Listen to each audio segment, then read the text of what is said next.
الحمدللہ آج کے اس پروگرام کا عنوان ہے یروشلم فلسطین حصہ اول۔ اعوذ باللہ من الشیطان الرجیم، بسم اللہ الرحمن الرحیم۔ الصلاۃ والسلام علیک یا سیدی یا رسول اللہ وعلی ازواجک و اصحابک و آلک یا سیدی یا حبیب اللہ۔ الحمدللہ لاہور شہر میں آج بروز اتوار 14 ذی القعدہ 1444 ہجری اور 4 جون 2023 عیسوی کا دن ہے۔ 21ویں صدی کے اس سال میں یعنی 2023 عیسوی میں آج دنیا کے تمام ممالک کے تمام مذاہب کے اہل علم یہ جانتے ہیں کہ یروشلم یعنی فلسطین کا مسئلہ ایک انتہائی اہم مسئلہ ہے، جس کا حل کیا جانا انتہائی ضروری ہے، کیونکہ پوری روئے زمین پر بسنے والے انسانوں کی بقا کا تعلق، امن اور سلامتی کا تعلق یا بصورت دیگر جنگ اور دیگر خدشات اور خطرات کا تعلق اسی خطہ سرزمین سے منسلک ہے، کیونکہ اقوام متحدہ جیسے عالمی ادارے میں آج تک سب سے زیادہ جو قراردادیں پیش ہوئی ہیں وہ اسی خطہ سرزمین کے حوالے سے پیش ہوئی ہیں، اور ایک خاص نسلی گروہ یعنی اسرائیلی صہیونیوں کے خلاف ہوئی ہیں، اور ہمیشہ ان قراردادوں کی ووٹنگ کا نتیجہ یہ نکلا ہے کہ اسرائیلی صہیونیوں کی حمایت میں ہمیشہ چند ووٹ پڑے ہیں، جبکہ ان کے خلاف ووٹ اقوام متحدہ میں بڑی کثیر تعداد میں پڑے ہیں۔ یہ ایک بڑا طویل ریکارڈ ہے، اقوام متحدہ کی ویب سائٹ پر موجود ہے۔ ابھی آج ہم یروشلم اور فلسطین کے حوالے سے چند گزارشات اس نیت سے پیش کرنا چاہتے ہیں کہ ہمارے دنیا بھر کے لوگ اور بالخصوص مسلمان احباب اور ہماری آج کی مسلمان نسل یہ جان لے کہ علومیناتی ادارے یعنی یاجوج اور ماجوج کے پھیلائے ہوئے ادارے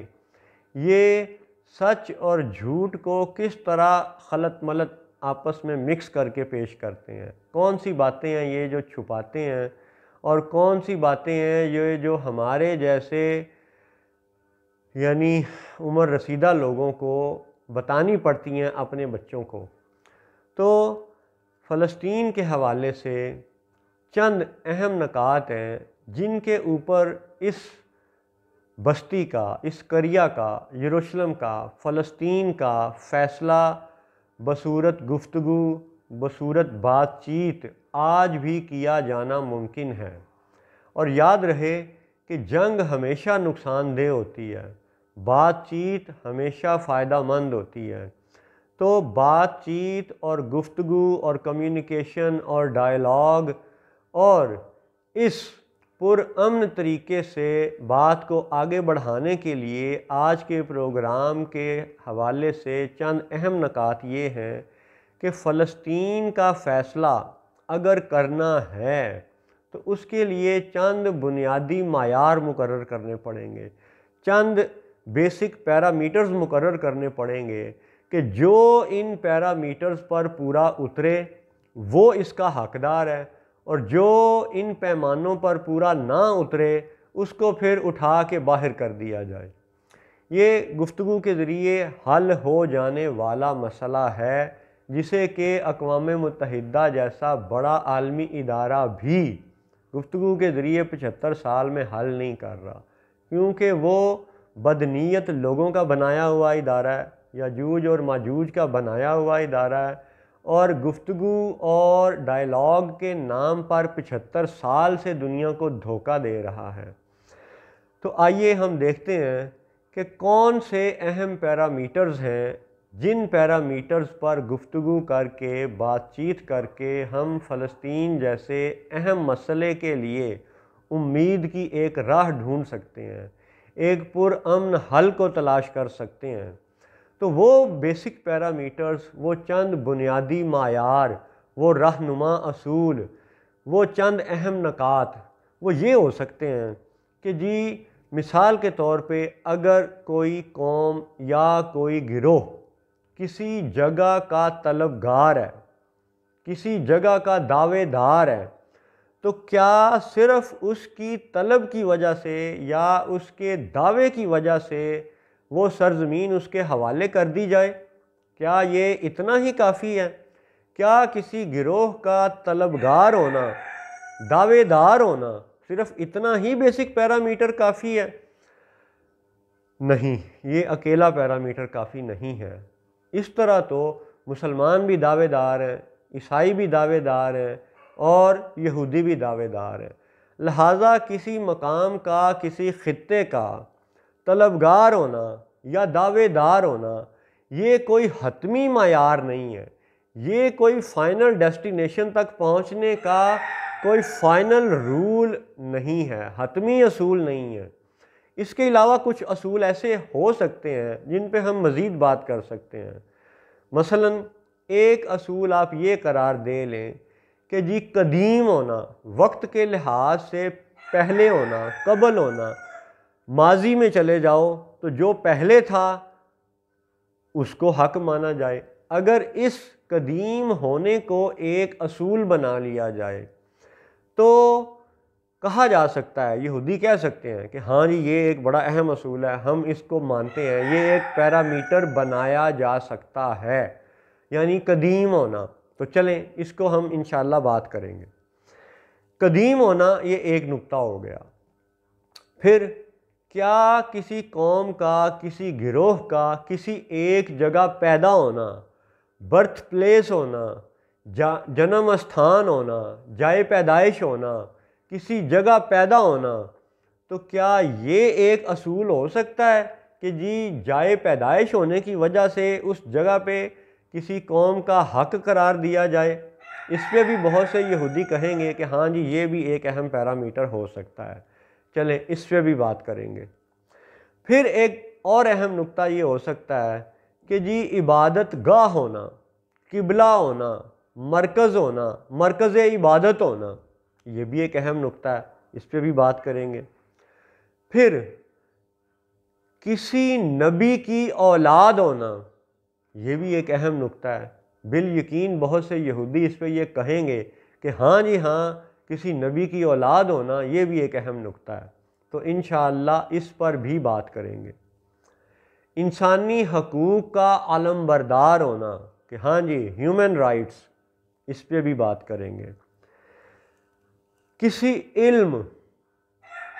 بالخصوص علاج کا، صحت کا علم، شفا کا علم، مسیحائی کا علم، کسی بیمار کو شفا دینے کا، تندرست کرنے کا علم، یا کوئی سائنس اور ٹیکنالوجی، یا کسی مردہ کو زندہ کرنے کا علم، کیا یہ ایک پیمانہ ہو سکتا ہے کسی فلسطین جیسی جگہ کے حقدار ہونے کے حوالے سے؟ اس پر بھی بات کریں گے۔ اگر کوئی گروہ، اگر کوئی انسانی جتھا یہ کہے کہ جی ہم تو ایک مسیحا کے منتظر ہیں، ایک وہ ایسا کوئی خاص شخص آنے والا ہے کہ جس کی انتظار ہمارے بڑوں کو بھی تھی اور ہم بھی اس کے منتظر ہیں، تو کسی مسیحا کا، کسی ایسے اہم شخص کے جس نے مستقبل میں آنا ہے اس کا منتظر ہونا، کسی مسیحا کا منتظر ہونا، کیا یہ ایک پیرامیٹر ہو سکتا ہے؟ ہاں جی بالکل یہ بھی ہو سکتا ہے۔ تو یہ چند اہم نکات ہیں جن پر گفتگو کرنا ممکن ہے، بات چیت کے ذریعے اس میں سے ایک پرامن حل تلاش کرنا آج بھی ممکن ہے۔ تو آج کے اس پروگرام میں ان نکات میں سے ہم پہلے ایک نقطے کو پکڑتے ہیں کہ جی قدیم ہونا۔ اچھا، اگر آج 2023 عیسوی میں اسرائیلی صہیونی جو یہودیت کا لبادہ اوڑھے ہوئے ہیں، وہ پچھلے تقریباً 100 سال سے مسلمانوں کو قتل کر رہے ہیں، فلسطینیوں کو قتل کر رہے ہیں، اور ان کو ان کی گاؤں سے، زمینوں سے، گھروں سے نکال رہے ہیں، ہجرت پر مجبور کر رہے ہیں، اور آہستہ آہستہ خود غاصبانہ قبضہ بڑھاتے چلے جا رہے ہیں۔ اور دعویٰ ان کا یہ ہے کہ جی وہ یہودی جو ہیں وہ مسلمانوں کی نسبت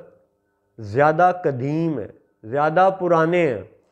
تو قدیم ہونا اسرائیلی صہیونیوں کا بڑا ایک انتہائی اہم دعویٰ ہے۔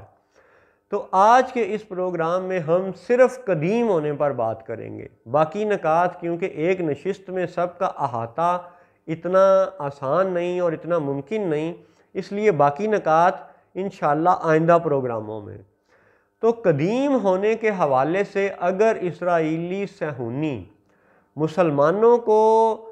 دھکے مار کے، قتل کر کے، ظلم کر کے ان کو ان کے گھروں سے نکال رہے ہیں، فلسطین سے نکال رہے ہیں، ان کے محلوں سے، گلیوں سے، شہروں سے، گاؤں سے بے دخل کر رہے ہیں اور خود قبضہ کرتے چلے جا رہے ہیں، اور دعویٰ ان کا یہ ہے کہ وہ یہودی تو مسلمانوں کی نسبت زیادہ قدیم ہیں، اس لیے وہ زیادہ حقدار ہیں فلسطین کے، یروشلم کے۔ تو اس نقطے کا جواب یہ ہے کہ آپ یہودیوں سے پوچھو کہ بھئی یہودی یا صہیونی، تم لوگ جو اپنے آپ کو جیو جیو کہتے ہو، تو اس جیو کا پیچھے مرکز و ماخذ کیا ہے؟ اس جیو کا پیچھے تمہارا ماضی سے تعلق کیا ہے؟ وہ جواب دیں گے کہ جی جودا۔ یہ آپ دیکھیے گا اس صفحے میں آپ کو اردو میں بھی کچھ نام لکھے نظر آ رہے ہیں اور انگریزی زبان میں بھی کچھ نام لکھے نظر آ رہے ہیں، ان پہ غور کریں۔ جودا یعنی جودا، یہ وہ شخص ہیں جن کی نسبت سے یہودی اپنے آپ کو جیو کہتے ہیں۔ جودائزم اسی شخص کی نسبت سے ہے، اور یہ جو جودا ہیں یہ بیٹے ہیں جیکب کے، یعنی حضرت یعقوب علیہ السلام کے۔ اچھا، اور جو یعقوب علیہ السلام ہیں وہ آئزک یعنی اسحاق علیہ السلام کے بیٹے ہیں، اور جو آئزک ہیں وہ ابراہم یعنی حضرت ابراہیم علیہ السلام کے بیٹے ہیں۔ اب اس صفحے میں 3 انبیاء علیہم السلام کے نام سیاہ کالی سیاہی سے لکھے گئے ہیں، ابراہیم علیہ السلام، اسحاق علیہ السلام اور یعقوب علیہ السلام۔ ان کو سیاہ بلیک یعنی سیاہی سے لکھا گیا ہے، اور جودا کو سرخ سیاہی سے لکھا گیا ہے۔ اب جودا کو سرخ سیاہی میں کیوں لکھا گیا ہے، اس نقطے کا جواب بھی آئندہ کسی پروگرام میں بات کریں گے۔ آج ہم قدیم ہونے پہ بات کر رہے ہیں۔ تو جو یہودی ہیں وہ اپنی جیو کی نسبت، جودائزم کی نسبت اس شخص جودا کے ساتھ جوڑتے ہیں۔ تو غور کیجئے کہ اگر جودائزم جودا کے ساتھ تعلق رکھتا ہے تو پھر یاد رہے کہ قدیم ہونے کے لحاظ سے جیکب یعقوب علیہ السلام جودا سے زیادہ قدیم ہے۔ یہاں پہ ایک اہم نقطہ اور یہ بھی اٹھتا ہے، سوال ذہن میں آتا ہے کہ دعویٰ ان کا یہ ہے کہ مذہب کے لحاظ سے وہ جودائزم جیوز ہیں، اور ریاست کے لحاظ سے، ملک کے نام کے لحاظ سے اسرائیل تو یعقوب علیہ السلام کا لقب تھا، یعنی اسرائیل یعقوب علیہ السلام کا لقب ہے، تو ریاست اور ملک کا نام یعقوب کے نام پر اور مذہب کا نام جودائزم جودا کے نام پر۔ پہلا تو یہ وہ تضاد ہے کہ جس سے ظاہر ہوتا ہے کہ ان کی ریاست کا نام اور ان کے مذہب کے جو عقائد ہیں ان میں بھی ایگزیکٹلی ایک ذات کی نسبت سے سملیرٹی موجود نہیں ہے۔ مذہب کے لحاظ سے یہ جودائزم یہودی ہونے کے دعوے دار ہیں، اور ملکی سرحدوں کے لحاظ سے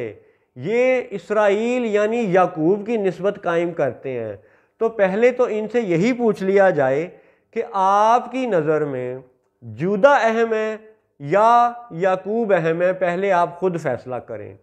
اگر آپ فیصلہ نہیں کرتے تو ہم قدیم ہونے پہ مزید بات کرتے ہیں۔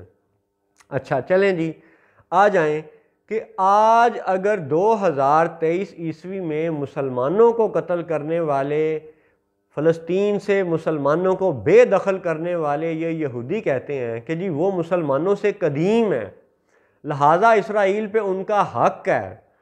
تو اس قدیم کا ایک اور جواب یہ بھی ہے کہ مسلمانوں کی کتابوں میں، عیسائیوں کی کتابوں میں، یہودیوں کی کتابوں میں سب جگہ ان روایات کا ذکر موجود ہے کہ حضرت ابراہیم علیہ السلام کے جو قوم قبیلے والے تھے، ان کے جو چچا یا جو دیگر بڑے گاؤں کے لوگ تھے، وہ بتوں کی پوجا کرتے تھے۔ بتوں کے پجاری ابراہیم علیہ السلام کے زمانے میں بھی موجود تھے، اور ابراہیم علیہ السلام نے ان بتوں کو توڑا تھا، اور اس واقعے کا تذکرہ سب الہامی کتابوں میں موجود ہے، اسرائیلی روایات میں، عیسائیوں کی روایات میں، مسلمانوں کی روایات میں۔ تو جب حضرت ابراہیم علیہ السلام نے بتوں کو توڑا تو پھر اس وقت کے جو بتوں کے پجاری تھے، انہوں نے، ان مشرکوں نے حضرت ابراہیم علیہ السلام کو آگ میں جلانے کی سزا دی تھی۔ تو اس روایت کو سب مانتے ہیں، یہودی، عیسائی، مسلمان۔ تو اس کا مطلب ہے کہ بتوں کے پجاری تو ابراہیم علیہ السلام کے زمانے میں بھی موجود تھے، بلکہ ان سے پچھلی جو نسل تھی، ان کے چچا یا اس قوم کے دیگر بڑے بزرگ، وہ بھی بتوں کے پجاری تھے۔ بتوں کی پوجا اور شرک کا بازار وہاں پہ بھی گرم تھا۔ تو پھر یہ ماننا پڑے گا کہ وہ جو خطہ تھا فلسطین، یا وہ جو عراق، بابل اور نینوا،